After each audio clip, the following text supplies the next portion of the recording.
Live from the European Parliament in Strasbourg, this is Raw Politics.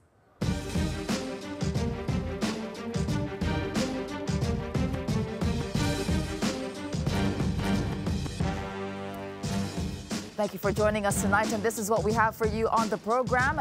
Huge mistake. Venezuelan President Nicolas Maduro lashes out at Europe, saying it's blindly following U.S. President Donald Trump.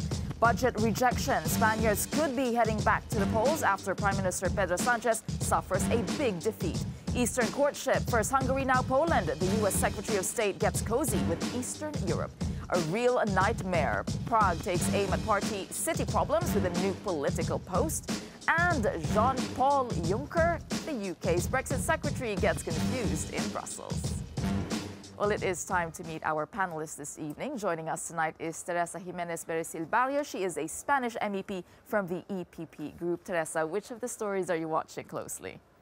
Well, I'm closely, as you say, the Pedro Sanchez, with the reject of the budget, and I think now we will have to go to elections in our country. Question there. All right. We also have joining us tonight João Pimenta Lopes. He's a Portuguese MEP with the GUE NGL group. What about you, João? Well, apart from these important topics, we are also following the topics on violence against women. Even today, we voted an important report that addressed the backlash. Lots of things happening here at the European Parliament, but we are going to begin in Venezuela because embattled Venezuelan President Nicolas Maduro has told Euronews that Europe made a huge mistake by recognizing interim leader Juan Guaido. Today, European leaders have hit back, saying that they stand united for democracy and human rights. And joining us live with the latest from Venezuela is Euronews correspondent Annelise Borges, who sat down with the President Nicolas Maduro. And these are definitely strong words from President Maduro. He was essentially attacking the European Union, wasn't he? Well, Nicolas Maduro had strong words for the European Union, for the United States, for mainstream media. He had quite a lot to say during that interview, and he had this desire to portray himself as a man that is comfortable with the position of being an embattled leader. He wanted to portray this image of a very confident, a very comfortable leader. He spoke at length in a very well-humored way, but at times also very defiant. And he spoke at length about the mistake made by several countries around the world who decided to support Juan Guaido, the leader of the opposition. He said that those countries were, and I quote, terribly wrong. Take a listen. No entendiera la situación de mi país no fuera presidente, electo y reelecto. Nosotros entendemos, porque yo vengo del pueblo. Tú debes saber, Annalise, a una política equivocada de Donald Trump. Does he have a point? I think democracy requires that you accept criticism and you listen to when the populations and even other countries tell you that there's something wrong. The only thing that comes up immediately in my mind is that this is the highest possible degree of arrogance that he shows.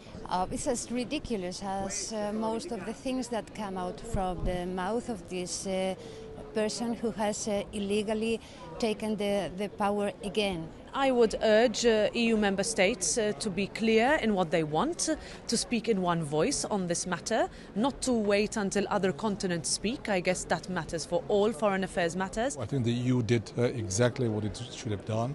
Maybe the EU should have even been more active, more proactive and sooner. I would rather say that there were times when I would have expected that the support to the Venezuelan population and the support to the democratic forces of Venezuela should have been more intensive and more on time. But he's right in one thing. Maduro is saying that the EU has taken a stand. So there we have the reaction of those MEPs, and as we saw there is a relatively united front in the Parliament. That is not necessarily shared elsewhere, while the main European powers of Germany, France and the UK have certainly been quite vociferous in terms of backing Juan Guaido and saying that the Maduro government is not legitimate. Clearly Italy has not been on board, but that is as much to do with internal Italian splits as it has to do with European fractions on all of this. The League and the Five Star Movement very much on different pages, as spelled out by Giuseppe Conte, who was in Strasbourg yesterday. What may well happen next? Well, it looks like people here and elsewhere are pushing for sanctions, greater sanctions from the European Union on top of those already in place that again will pile pressure on the Maduro governments. Thank you for that, Darren McCaffrey. And, you know, there was the key word there being relative unity of voice, but we have a disagreement here already from Joao. And as Darren had mentioned, the EU is not actually all united on this, not speaking with one voice. As you mentioned, the Italian Prime Minister, Giuseppe Conte, he hit back at Europe, and this is what he had to say. Let's listen. Abbiamo consapevolezza che c'è una popolazione che sta soffrendo. E quindi stiamo premendo, abbiamo già stanziato, stiamo premendo per l'emergenza gli aiuti umanitari nel rispetto del diritto internazionale. Abbiamo consapevolezza che nessun regime può essere giustificato se adotta violenza, reprime il dissenso, le manifestazioni pacifiche con la violenza. Detto questo, non riteniamo di poter incoraggiare nessuno che non passi da elezioni libere e democratiche. All right, you know, we had Guy Verhofstadt saying that it was because of Italy that the EU cannot speak with a one voice. He said it was preventing the EU from being united against Maduro. Is it fair to put all that blame on Italy? What do you think, Teresa? Well, I live in Italy. I know Italy quite well. I lived 20 years in Italy, so I know very well. Actually, yesterday I asked him because he said, Conte, that there was not any hurry. And I say, tell all the prisoners, the people who are dying, the people who has no medicine, and all this, tell them, the people who are tortured, tell them that there's no hurry. Maybe there's no hurry for Italy at the moment. I don't think the Italian people, I spoke to my husband, he was in Italy, and he was so upset because Italian people really want to be on the side of almost all the countries.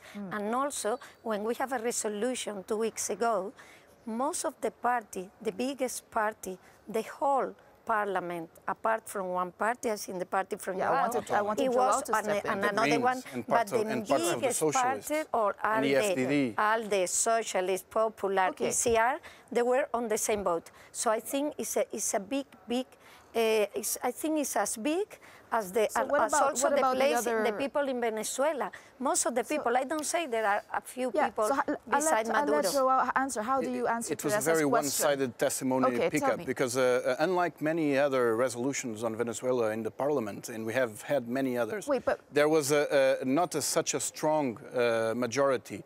We had more than 100 votes against, and we had almost 90 abstentions. And rejecting what we are dealing here is not the situation of the country, is whether we abide or not by the international law. The position of the EU, the position of the member states that we recognize Guaidó, the position of the parliament by recognizing Guaidó is against international law, namely the principle of non-interference in sovereign countries. To answer what Red Cross and the UN are rejecting the taking part in the so-called humanitarian aid that the US is trying to provide, allegedly, because they consider it to be outside of the international law and how it should be portrayed. I would say that it's not it's constitutional because there is a law in the Venezuelan constitution, it's 233, that say when there is an usurpation or an anti-state, president that was elected, so I leave you to speak. I'm trying to explain what if you speak above me, people don't understand. There is a law who permits when this is an empty space, because the last presidential, they were not legitimate. So, and also the UN High Commissioner for the United Nations, UN High Commissioner for Refugees, said that there is the exodus, the biggest crisis, that more than 3 million people are going out, and Maduro said this is a fake news. I want to raise this because both of you brought up people, and both of you are concerned about the welfare of the people. Okay, let's hear about actually what is going on the ground. And let's bring in our team from the Cube in Lyon. They've been looking into how Venezuelans themselves, the citizens, have been affected by this ongoing crisis. Alex, can you bring us this part of the story? Tessa, two bickering presidents, mass street protests, we've seen the graphs, we've seen the charts talking about the value of the bolivar. We have heard this story told in many different ways in the international media, but perhaps the key one, which is very, very hard for us at this distance to understand, is what all this means for teachers, parents, children, retirees. What is it like day to day living against a backdrop of hyperinflation when it's not a concept, it's your reality? Well, there's one thread on Twitter that I just want to bring up for you here. It's by Inti. He is an IT engineer from Venezuela. He has an 8-year-old child. And in fact, Emmanuel is still speaking with him as we talk to you now in the Cube, messaging Inti. And he's giving us a sense of what lay behind this thread. It's a series of messages where he tries to give us, outsiders, if you like, an understanding of what all this means for ordinary people. And he starts by saying, hyperinflation is a concept that's hard to grasp. So he breaks it down, first of all, by saying, when you think of the average wage, it is no way near keeping up with the price of goods. In fact, he says here, the average minimum wage, roughly, it's about 7 coffees and 4 juices. That's what it will buy you. That is the average minimum wage a month. 7 coffees, 4 juices. Putting it in those terms, you can really see how this is squeezing people. He also goes on to say, well, it's normal now for people to be struggling. He's also saying people aren't saving money. When they get money, because they're worried about its value plummeting, they go and spend it straight away. And what are they spending it on? Are they spending it on goods? They're spending it on food. They are spending it on food. He also goes on to say a saving no longer exists. Seeing people with big shopping bags full of food, that's very rare. Full shopping carts is rare. He's saying here people are really struggling to make ends meet. He goes on to say people particularly badly hit are those whose salary's not keeping up, which is pretty much everybody working for a company, but also particularly the old, whose grandchildren, many of whom have left, their children have left Venezuela to look for opportunities, and now stuck in a system where prices are skyrocketing, people taking calculators to supermarkets or being seen to try and do the calculations, trying to work out what they can buy. And just finally, I want to say, his parting message, when Emmanuel asked him, what's the response been to this thread? He says, people in Venezuela saw themselves in this story. And people around the world are just starting to realize how serious this is.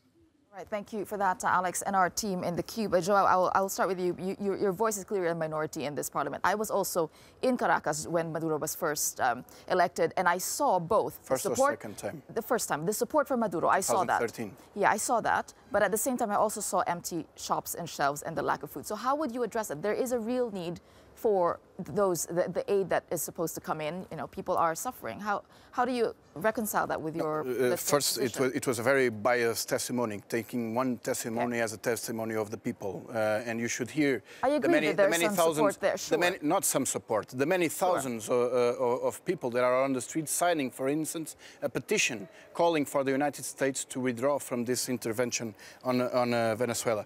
Now, you are talking about shortages. Yeah. Yes, there are shortages of food and medicine, which even the government is recognizing.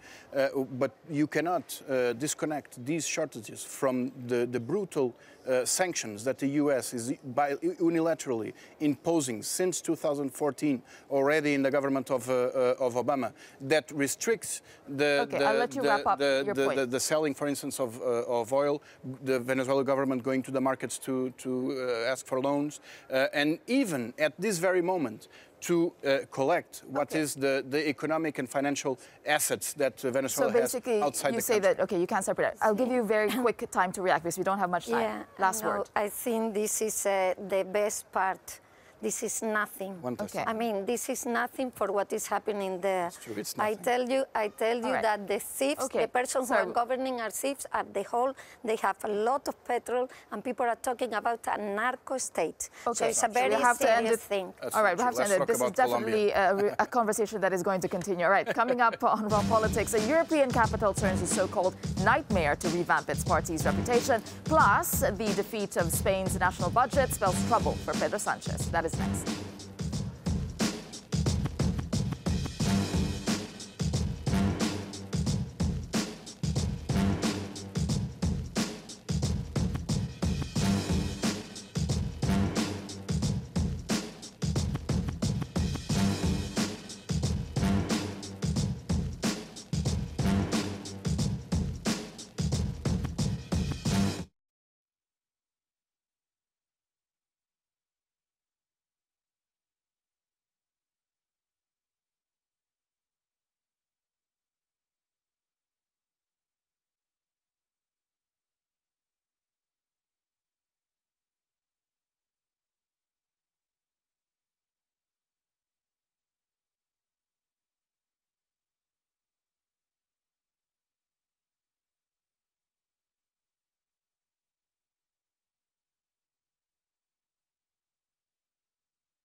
Welcome back to Raw Politics. Now, Spaniards could be heading back to the polls after Prime Minister Pedro Sanchez suffered his first major legislative defeat today. The socialist leader's national budget was rejected by Parliament after failing to get support from regional parties, including the Catalan separatists. Now, the news throws into doubt an already fragile coalition government and could even lead to a snap election this spring. And joining me to discuss this is Javi Lopez. He's a Spanish MEP with the Socialists and Democrats group. And still with us is Teresa Jimenez Beresil Barrio, a Spanish MEP with the EPP, the European People's Party. Okay, I think Pedro Sanchez, he took a gamble here, thinking that the Catalan separatists would back him on this, but they didn't. Yeah. So what does this mean for him, essentially? Well, likely we will have snap elections. This is one of the consequences of the vote made today. The government present a budget focused on housing, fighting gender violence or poverty in child, infrastructures, but a progressive budget, social budget, and at the same time the government was trying to find a common ground to have a pro-dialogue platform in terms of dialogue with the pro-separatist, respecting the rule of law, but it has been rejected. Yeah, does he really need to call a snap election, though? Because, you know, I was reading some analysis saying that he's doing this so that to spin his defeat today, to make a positive spin and to avoid the right, the coalition, the grouping of the right, to get more power. So what is behind the snap election? Well, I do not think, as in the problem, I do not think he was, probably he wanted to win this budget. I don't think this, the problem is, I think this government, and he has, the socialists, they had like 84 seats against 134 that EPP had, and it was kind of motion of confidence that was born with for me, it was born with short legs, and for many Spaniards. And then because he was supporting, but the nationalists, some groups, and this, from the very beginning, it was a very complicated legislature. That's the thing. And that is a consequence of the way it was born. I think I'm not criticizing I think it was something normal, and now probably we will have election and we will see. Because when you're looking at the grouping, it is getting complicated, the movements in the different parties, because there was a poll that was released at the end of January, and it's giving some insight into how Spaniards feel about their political parties. Now, according to the Center for Sociological Research, Sanchez's Socialist Party lead with nearly 30%, but still fall short of being able to form a government. The center-right Ciudadanos are second with 17.7%. The left-wing Unidos Podemos take in 15.4%, while the former government's Conservative People's Party poll at 14.9%. And the populist Vox, they are fifth with 6.5%. Now, when we saw the protest on Sunday, this was, you know, Ciudadanos, the PP, and Vox together. Does this pose a real worry for, let's say, socialist Spain? The centrists should be worried. Well, I think it shows the risk in the next elections that we will have. And it was the risk that we saw in the Andalusian elections some months ago, that now we have a government between citizens, the liberals, theoretically the liberals, the Popular Party, and the extreme right that enter for the first time in these Andalusian elections. And all the polls are saying that this exceptionalism of Spanish politics will end in terms of we will have the extreme right in our parliament. And this risk is there. Are you worried? Because you're a socialist. Are you worried this is the end of the Spanish socialist bastion, so to speak? I'm not worried as a socialist. I'm worried more as a citizen. Because like across party, I think even in the progressive and the conservative citizens, we were quite proud to be exceptionalist in these terms, with no extreme right in our parliament. Probably this will end, but it was weird that the liberals, theoretically the allies of Macron, had fast agreement with Vox in the equation. I think the problem are not Vox or not the extreme right, as the problem were not the extreme left, which was Podemos, and also the socialists has been with this motion of confidence. They've been governing with the extreme left, who was close to the terrorists, to ETA. It was a group, and it was the worst of the worst that we have in our politics, and also with the nationalists. I think the problem, well, it was true. It was true. It was their support. It was their support. That was the number. You can check or whatever. No, I'm not saying that. I think it doesn't matter if we go to the extreme left, which is, or the extreme right. Sure. The thing is, the problem of Spain is the nationalism, because the parties in the center, like center-right or center-left, which is socialist, or the center-right that we are, we have to, sometimes we need the nationalists, and sometimes the nationalists, they don't want, now in Catalonia, they want to break Spain. I mean the Catalan, the regional like in nationalists, and they want to break Spain. And the thing is that the Spaniards, they don't want, maybe Javi, they would like us to be, because you were shaking your head, together. You're not, clearly not no, talking.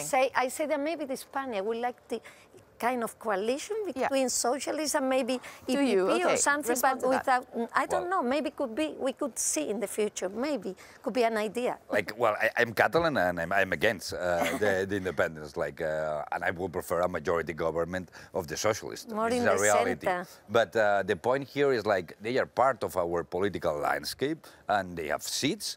And after a massive case of corruption of the government, we had a motion of censure 6 months ago, and a new government arrived. And part of the roadmap, it was not only social policies that we saw today in the budget, it was also a dialogue in the rule of law, respecting obviously the constitutional framework. But it has been rejected by the pro-independence parties. And then we saw, like, the demonstration on Sunday, obviously with a full respect for the citizens, but it was against the dialogue. Because and then I wanted, because we've been dialoguing for ages, and they want really, they say, we don't want dialogue, we want independence, and our constitution doesn't... Unfortunately, we are out of time again, but thank you for contributing your thoughts in the direction of Spain. I mean, this is really interesting, all eyes on where Spain is headed next. You'll see on Friday. There you go. Well, coming up on Raw Politics, a lot more. Courting Eastern Europe, why the U.S. Secretary of State is getting cozy this week with Hungary and Poland. That's coming up next.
Welcome back to the program. Now, the American Secretary of State Mike Pompeo warned that Russia could try and open a second military front on European soil. Visiting a NATO battalion in northeastern Poland today, Pompeo said NATO members must increase their defensive capacity in the face of Russian aggression. He pointed attack on Russia came on the second day of a 5-day trip through Europe, and it was echoed by the American Vice President Mike Pence. Let's take a listen. Russia has grand designs of dominating Europe and reasserting its influence on the world stage. Vladimir Putin seeks to splinter the NATO alliance. weaken the United States, and disrupt Western democracies. As we enter the 5th year of Vladimir Putin's war on Ukraine, a war he launched on European soil, we take seriously those concerns that Russia may one day try to open a front along a line right here. The United States stands shoulder to shoulder with Poland and the Polish people today and every day. And standing here today, looking out at all of you, I say with confidence, our combined military power is unmatched. Our strength of arms is unsurpassed. And I know our forces are ready to respond anytime, anywhere. Joining us to discuss this, we have Charles Tanak. He's a British MEP with the European Conservatives and Reformists. And we have our political editor, Darren McCaffrey. All right, essentially the message of the U.S. is we are back. We are back in the region. We are back in Eastern Europe. And they are cozying up to two countries that have been a thorn in the side of the EU, a pretty big thorn. What power play are they playing at, or what are they playing at? Well, it's always difficult to say with President Trump's administration. I don't always agree with him on everything. I certainly don't agree with him on the issue of the Iran sanctions, for instance. But on the issue of Nord Stream 2, of the issue of Putin's Russian expansionism, I totally agree. And they should stand shoulder to shoulder with NATO allies and our European friends. And, of course, the issue of Ukraine, we were caught, as it were, on the, napping, as it were, when Moscow annexed Crimea and when they started a little green men exercise in the Donbass and Luhansk. I don't think we want to repeat that, because clearly Putin would like to go further and take the whole of Ukraine back into his sphere of influence. That's unacceptable. Yeah. When you look at Donald Trump's foreign policy, it is so scattergun, it's actually quite difficult to work out whether it's got any form of coherence. One minute he's talking about trying to rebuild Russian relations. There are clearly lots of speculation about what his and Putin's relationship is actually like, given the fact that they seem to meet on the edge of G7 and G20 summits without any notes taken. And yet then today we see, quite a hard line in Eastern Europe. But be in no doubt when it comes from the European angle of this, Mike Pompeo is going to Poland, of course, where this summit is taking place, but has also been in Hungary and Slovakia, kind of some of the bad boys, as Brussels would see it, of the European Union. And in some ways, of course, those administrations in those countries, those governments, have got an awful lot in common with the approach they're taking to the politics, to what Donald Trump is doing in Washington. So basically, this is just in their interest. It's not we're back in Europe. It's just we're back in the sphere that we're interested in, and that's it. Because I think there is an element of trying to turn Eastern Europe and make sure that it looks westward to the United States rather than have the aggression potentially of Russia, but also China. Remember, China is playing a big role in Eastern Europe, and the United States is very concerned about that. And it's also about Venezuela at the moment, because Slovakia was one of the few governments, along with Italy, which refused to recognise Guaido as the interim president. So no doubt that was part of the conversation. Why is Slovakia holding out against the majority and not supporting the downfall of Maduro, which clearly is a major issue for President Trump's government? Okay, well, when it comes to military and defense and this cycle, I would say, with Russia, so the deal that they struck with Poland, it's worth $414 million. That is substantial. But is this, again, a provocation of Russia? Are we just, again, pushing the buttons and then it's going to end up becoming a cycle? No, I don't accept that. I mean, let's be honest, the only language which people like President Putin, former KGB officer, understands is shows of strength and standing up to his bullying or his expansionism. It's absolutely clear that if any green light were given to Putin, that he has a sphere of influence, which includes countries like Ukraine and possibly the Baltic states. Wasn't it Trump who pulled out of the INF in this case? It was, but it must be said that Donald Trump, and he would argue this, that was in response to the fact that Russia had not upheld it. But it must also be said that, we heard from Mike Pence there, talking about the strength of the NATO alliance, and from Mike Pompeo, and who's done more to undermine NATO alliance than Donald Trump in the last couple of years, talking repeatedly about funding, which may be a fair point, but also about the United States' commitment to NATO. Right. It's hard to see a coherent message. No, for sure. There definitely is not that. On this occasion, I agree with the Americans. But on the front line, you have all those countries. How concerned should they be, Eastern European countries, at this point? They're right to be very concerned. They saw exactly what happened in Ukraine when the West's attention was diverted on other issues, particularly on the issue when the downfall of Yanukovych, and there was a bit of a power vacuum and confusion.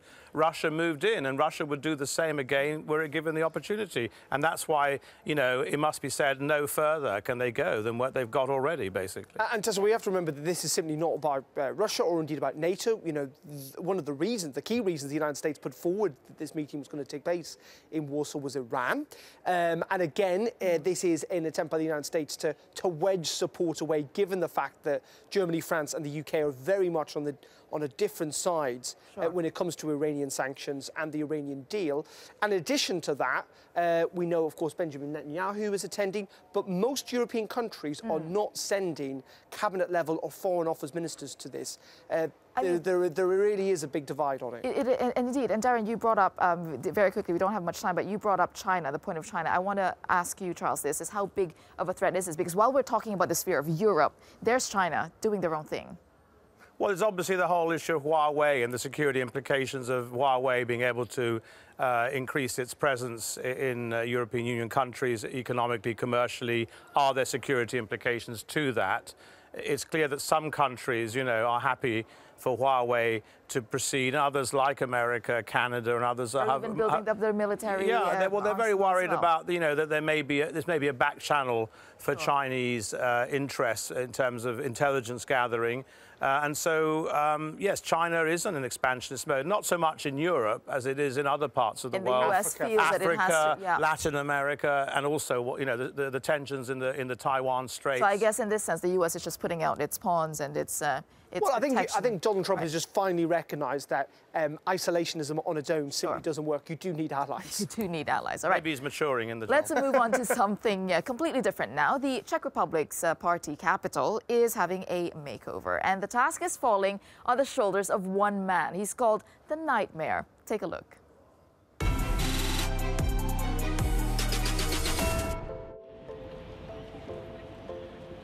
Welcome to Prague. Regularly topping the list of affordable weekend breaks, this capital city is one of Europe's favorites. And with its stunning architecture and breathtaking views, it is easy to see why. But for some holiday makers, there's another reason to go. A boozy weekend in the infamous party capital. Known for its beer and strip clubs, it's a city of excess. But for those who live there, the vibrant nightlife is becoming a nightmare. Which is why the city has enlisted its first politician of the night, Nightmare Jan Stern. He is tasked with transforming the city from a sleazy party place to a place of culture. And it might just work, as cities like Amsterdam, London and Paris have already taken similar measures. How about that? A nightmare to fix a nightmare. Well, someone who has been on several stag parties to Prague, I can testify that has got a very good and lively nightlife. I think it is entirely understandable. If you live there, it can be overwhelming. At the same sense, stag parties do need to go somewhere. And while Prague will remain a popular tourist destination no matter what, I think there is a risk that simply those revellers who will bring millions, tens of millions of euros to the economy may well go elsewhere. Oh, well, there's that. And that might well be a nightmare for the nightmare. A real nightmare. Well, on that note, Darren, let's move on. When we come back, a lesson in discretion. Theresa May's chief Brexit negotiator was reportedly overheard in a Brussels bar talking Brexit strategy. That's coming up next.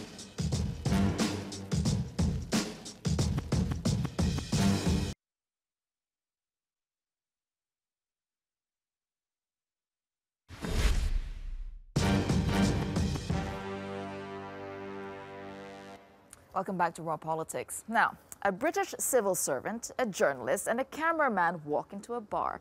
No, that's not the beginning of a joke, but the top story in today's Brexit brief. Let's take a look.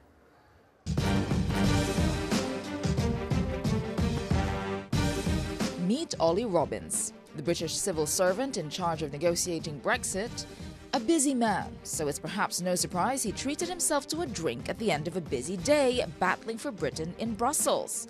But also sampling the Belgian booze, a British correspondent who reportedly overheard Mr. Robbins saying that MPs will end up with a choice between Theresa May's deal and a lengthy Brexit delay. Taking this matter seriously. The morning after the night before, and unsurprisingly, Ollie Robbins's Brussels chat came up at Prime Minister's Questions today. On the first point that my honourable friend raises, I'm grateful that he has asked me that question rather than relying on what someone said to someone else as overheard by someone else in a bar. We triggered Article 50. In fact, this House voted to trigger Article 50. That had a 2-year timeline. That ends on the 29th of March. We want to leave with a deal, and that's what we're working for. Am I optimistic about the future? Absolutely. The UK's International Trade Secretary Liam Fox, back in 2017, setting out his free trade agenda. But 2 years on, and a report leaked to the Sun newspaper reveals that just 6 out of 40 EU trade deals are on course to be rolled over in time for Brexit. Still optimistic, Mr. Fox? Meanwhile, hoping for the best, but prepare for the worst. That sums up the mood at the European Parliament in Strasbourg today, as MEPs discuss contingency measures to keep planes in the sky and rail freight on the tracks in the event of a no-deal Brexit. But will it be enough to stop trade hitting the buffers on Brexit Day? And joining me to discuss this is Kathleen Van Bremt. She's a Belgian MEP who sits with the S&D group, and still with us, Darren McCaffrey, our political editor. Kathleen, you were a bit skeptical about the overhearing of that conversation, but I think the content of it is quite important. What do you think of the Brexit direction and plan now? Well, it seems that Theresa May is heading to a sort of blackmailing situation of the MPs. If it was true, if this is not put into a scene, or and it's becoming a little bit ridiculous, I have to say. If I would be Theresa May, I would make it a very transparent process, and it's turning into the completely opposite.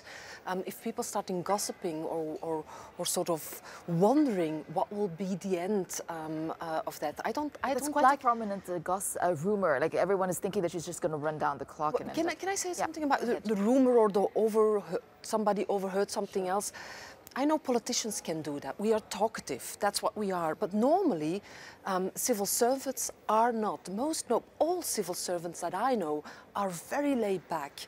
And if they say something, they really consider it through. And they will hardly do that, I think, over a beer in a cafe. So I have my doubts. I don't know, I have my doubts.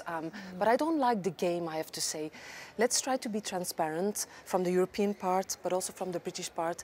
Let's see how we can deal with it together, but not make it a gossip story or a blackmail story. Just several things on this. First of all, I mean, I know Angus Walker, the British journalist who was involved in this. He's incredibly respected and a tenacious journalist, and I believe he heard what he did report, and I don't think we can question that. It is interesting, of course, today that Downing Street has not denied that it has been misreported. Clearly, if they felt that was true, there would be a hell of a scene in Downing Street. That has not happened. Question, of course, was it deliberate or not? That's another question, and there are lots of people tweeting about conspiracy. Hearing that it could be deliberate. Well, we don't know. What is interesting here is two things. First of all, this counting down the clock strategy, or kicking the can down the road strategy. We've been talking about it for months. I mean, it is perfectly obvious that it has happened thus far. Why we would ever think it would come to an end suddenly, I'm not entirely sure. But Theresa May just denied it as well. Well, she may well deny it, and she's denied lots of things in the past that have turned not necessarily to be true. But that seems to be the strategy. We were meant to have a meaningful vote tomorrow.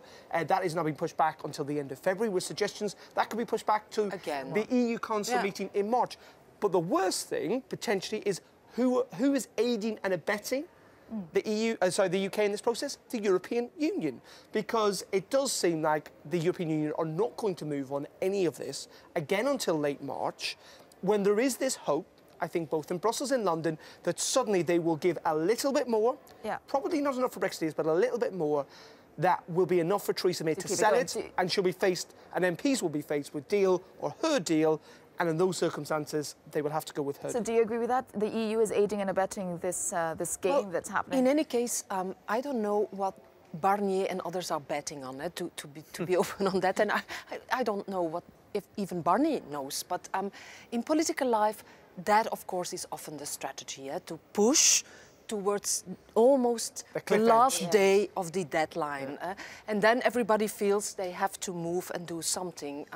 So in that sense, I do believe it is a strategy that can or might work. But the new thing about this gossip is not between no deal and the deal of May, a little bit adjusted, a little bit with some extras for the Brits, for the Brexiteers. But not that choice, but the choice between the deal or pushing the deadline further away. And then I think... Would you agree to? Which one? Every politician I speak to says they do not want to see an extended period of Article 50. Especially after the parliamentary elections. Not even part of Labour who actually want to remain and keep the Remain options open. It's a question. No, I meant European politicians. When you talk to European politicians, they do not want the continued uncertainty unless something dramatic. So which one is the most likely, Darren? What do you think? It's so difficult to predict. I think we aren't going to really see anything substantial until March. When we get there, obviously, it is a big gamble because the problem with Mrs May's strategy is it may well work. It may get to the point where MPs feel that they have no choice in order to stop no deal, that they do back her deal. But what if they don't? Right. That means Britain crashes out, even though Parliament explicitly has said it does not want that to happen. Also, politics in the next couple of weeks could even change that scenario in Westminster as well. So it's all to play for. I think we will be back. We will be back on this issue. No, it's really exciting. All right. We have time for tonight's raw moment. Now, imagine you're the UK Brexit Secretary and you think that the name of the European Commission President, Jean-Claude Juncker, wouldn't slip your mind. Well, think again. Well, it's to build on the engagement that the Prime Minister had last week with Jean-Paul Juncker. Jean-Paul Juncker.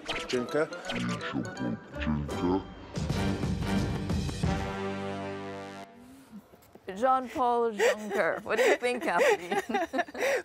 well. I think that says it all. It's nice. You can call.